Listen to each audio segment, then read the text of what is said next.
చూడనా, నీకు ఒక నెంబర్ రివీల్ చేస్తున్నా, ఆ నెంబర్ ఇంతనో నువ్వు రాసేయాలి. నేను ఇంతవరకు మీకు వందల స్థానం చెప్పలేదు, అయినా మీరు చేస్తారో లేదో చూద్దాం.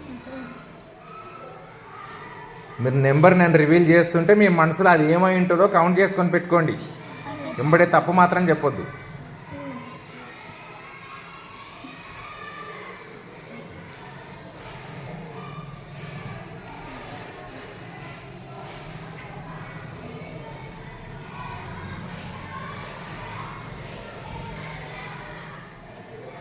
మీరు గట్టిగా పట్టుకోండి అన్నది.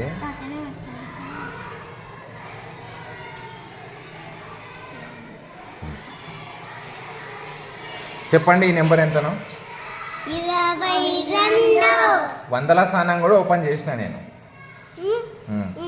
చెప్పు ఇప్పుడు.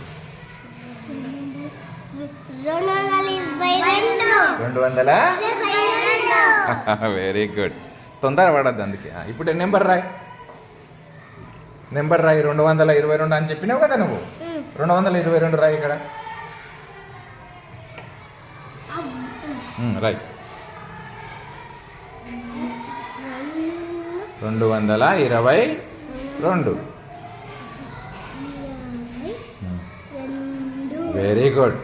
జాగ్రత్తగా చూడు. ఇప్పుడు 222లో వందలు ఎన్ని ఉన్నాయి? 2 కదా. మరి ఇక వందల స్థానంలో వందలు ఎన్ని వస్తాయి? ఎన్ని వందలు ఉన్నాయి దీంట్లో? ఇది రాయాలి కదా. ఎన్ని ఉన్నాయి వందలు? రాయి. ఎన్ని ఉన్నాయి వందలు?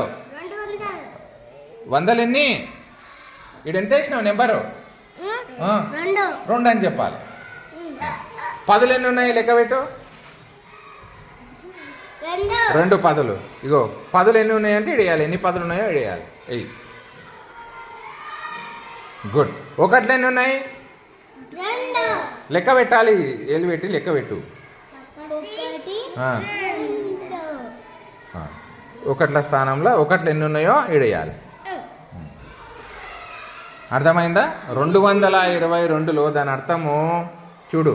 200, 2 పదులు, 2 ఒకట్లు. మీరు ఇక్కడనే చెప్పొచ్చు. వందల స్థానంలో ఉంది కదా, మీకు అర్థం కావడానికని ఇక్కడ రాసిన. మీరు ఇక్కడనే చెప్పొచ్చు. 222లో 2 వందలు ఉన్నాయి, 2 పదులు ఉన్నాయి, 2 ఒకట్లు ఉన్నాయి. ఇగో మీకు ఇక్కడ క్లియర్గా తెలుస్తుంది కదా, ఇది 222 కదా. చూడండి, 2 వందలు. ఇగో 1 2, 2 పదులు, 1 2, 2 ఒకట్లు. అర్థమవుతుందా? అయిందా? అయిందా? ఇంకో లెక్క చేయద్దు.